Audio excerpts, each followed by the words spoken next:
he makes some stabs at her. Bowman He's is, like, I think Bowman's the character. He's like, don't trip over your tits. And she's like, oh, go suck a shrimp.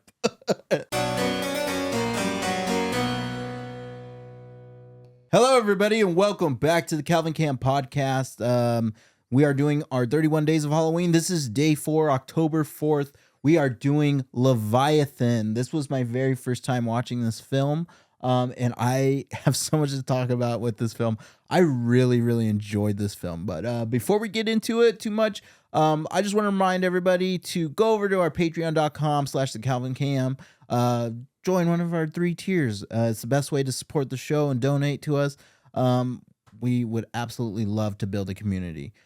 So that is the best way to do so. Go over there. Also, if you haven't already, please subscribe. Hit that like and subscribe button down below. It really helps us out. I, would love to provide so much extra content for you. So, yeah, Leviathan. This movie came out in 1989.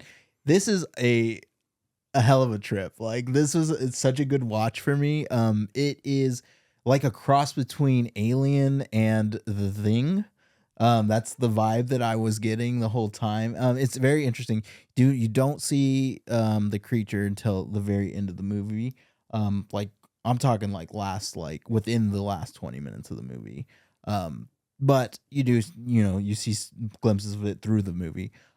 This movie, as terrifying as it is, I mean, it's scary in a campy way, but it's so well done, and it's surprisingly just hilarious from start to finish.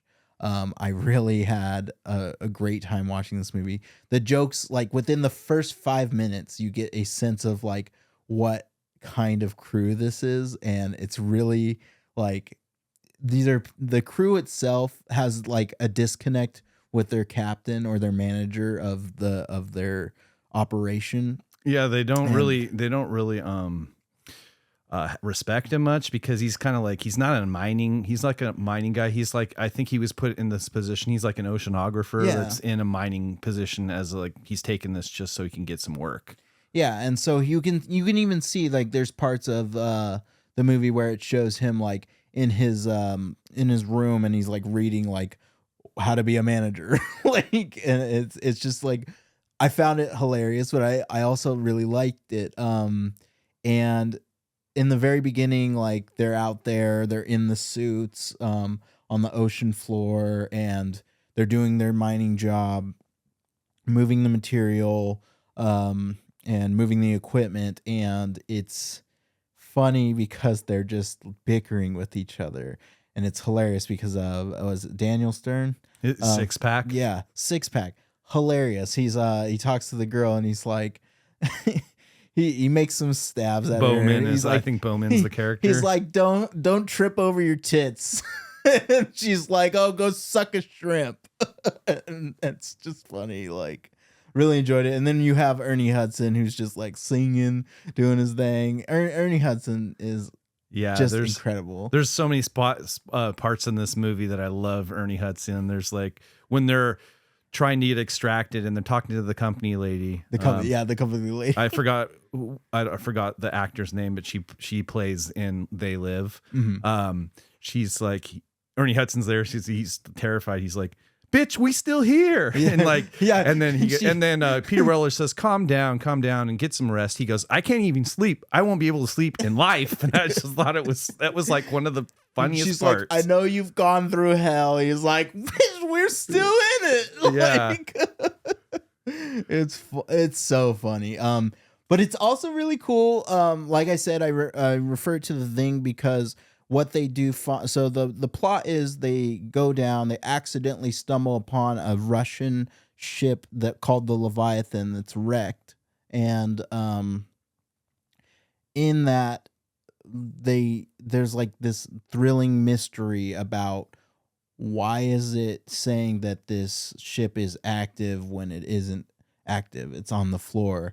They later discover dead bodies in the ship through just the cameras, and eventually Daniel Stern, Six Pack, he becomes infected with of some kind of like some sort of genetic mutation. Yeah. Like they sunk this ship on purpose because they didn't want anyone to find it. Exactly. And so that's kind of also what ends up happening in this movie as well. The doctor of the crew, he ends up after a while basically trying to sabotage anybody from leaving because he knows how dangerous this is. Like he throws the escape pods up, like because he knows he's like we can't unleash this on the world. So, and I think that the company lady also somehow had something to do with it, even though it never specifies.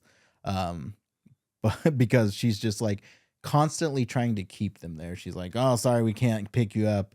You know, there's a hurricane on the way," and then, "Sorry, the hurricane's actually there." But spoiler alert, you find out at the end of the film there's no hurricane ever. Like when they get up, clear skies, sunny, all that jazz. And it's fun. I love that at the end he punches her. I remember he goes, "How are you feeling?" And he punches her and he says, "Oh, much better." Much better. And that's how the film ends. Yeah. But it's really funny. It's got, the thing is, what I like about this film is it's a science fiction horror film. It's got just a good mix of comedy and everything in it. I mean, it kind of feels like you said, it kind of feels like The Thing. Yeah. In terms of the way it's presented, like the creature itself, like when everything's on the operating table, the way it morphs into two people. Yep. So you get that whole vibe of The Thing, the whole aesthetic of the crew, and the comedy and just the down to earth elements remind me of Alien. Yeah. In this movie. That's what I was getting. That's the vibes. I definitely, when you brought that up in the beginning of the episode, I was feeling that too. And as long as you said that, I'm like, yeah, you know what? It really does feel like that. Yeah, it's that's exactly what I was getting. Like, because I wasn't sure what direction this movie was going to go into as far as tone goes. But because it starts off with the first couple, I'm talking first 2 minutes, it kind of seems like a more serious tone because they're doing their job, but then immediately it breaks out into comedy. And that's where I kind of was like, oh, so this is kind of like The Thing, because The Thing is, it has some good funny parts in it. Yeah. And I felt like that this was a perfect mix of the two films. Just like aesthetically, I feel like it was Alien, but underwater, but plot wise it's very much The Thing. Yeah, for sure. 100%. And it's super enjoyable. It has good pacing, and even though you don't see the creature, it's interesting enough to keep your attention to figure out what's going on the whole way through. Like, I never once was lost. I had all the information given to me that I needed, and I was strapped in for the ride for this movie. Like, yeah, it is definitely well paced. I mean, the story and all the plot and everything, all the material that's given to you, it's right there. It tells you what it is. It's not confusing at all. Mm-hmm. Yeah, I really, really enjoyed it. And another thing is the practical effects in this movie are pretty good. Yeah, it's all I didn't see any CGI. No. It seemed all practical. It was very interesting. It's very good. A very, very good movie. I'm glad that I kind of turned you on to this movie. So we got to put this in here because it's really a slept on movie. I feel that and I really enjoyed it. And it's directed by George P. Cosomos, or I probably pronounced his name wrong, but he's the director behind Tombstone. Yeah. And he's a really well-known director. Like, he did some really good work before. So it's kind of like, this is a really, really good movie that just flies under the radar. Yeah. Okay. So, I mean, I would give this movie definitely a recommendation. I think that anybody should watch this movie, especially if you're a fan of horror and a fan of horror in the 80s. This is perfect. I would give this movie about a 4.5 out of 5 stars. I really loved this movie. I thought it was really great. So I definitely see myself revisiting this a couple of times at least. And yeah, I just think that all in all it was good. I mean, it doesn't have spectacular cinematography, but it's that's not I think where this movie shines is its characters and its plot. So, the sound design, I didn't really notice anything like fantastic. It's just 80s. It just seemed very 80s. So I was like, and that's my bread and butter. Yeah, So, it's a late 80s. It's a late 80s science fiction horror movie. yeah. So, I adore this movie. I'm gonna give it a 4.5. Like it knows what it is. It's 80s style science fiction horror. I know I'm reiterating my words. I'm sorry, guys. Yeah. For me, I mean, I really like the practical effects of the monster. Like, I don't know if Stan Winston did it. I didn't really look into who did the practical effects for this movie. well, we have fun facts coming up, so we might find out. Yeah. But yeah, that's the biggest part, and just the story as well. The story, it's laid out. You know who it is. The acting. There's some top tier actors in this movie. Like I said, Daniel Stern, Ernie Hudson, Peter Weller, Richard Crenna. He's from Rambo. Michael Carmine, which is in Batteries Not Included, is a Steven Spielberg movie. He the late, Michael Carmine. He died several years ago, but he was a really good actor. Okay. So yeah, 4.5. 4.5. We sit together. All right, let's go. All right. So got some fun facts for you before we take off. This is, let's go. Fun fact number 1.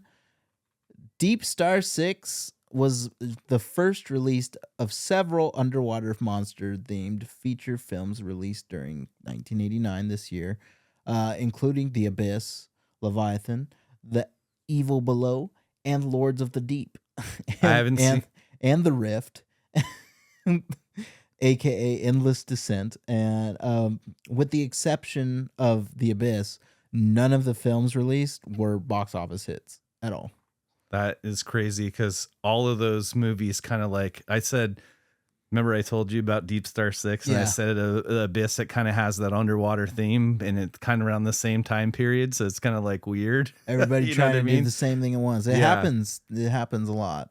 There's several films throughout the years like where they release 2 of the same kind of generic, like I think there's 2 AI horror movies coming out this year that have like basically the same plot. So that's crazy. So it's just something that I feel like happens in Hollywood a lot of the time.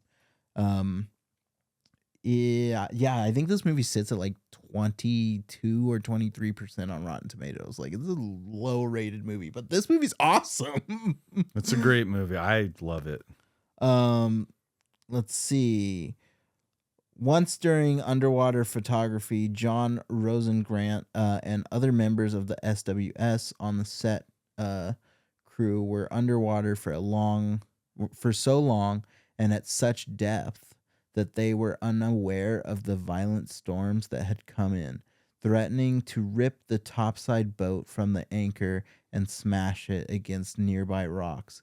We had, quote, "We had no idea all of this was going on until we came to the surface and saw all of the commotion," recalled Rosengrant.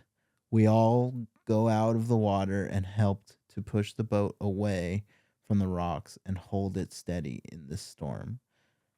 So I've taken it that this film was like actually filmed on a set like underwater. Yeah, I mean, they probably had cranes and stuff and some sort of stuff on the surface moving. Cool.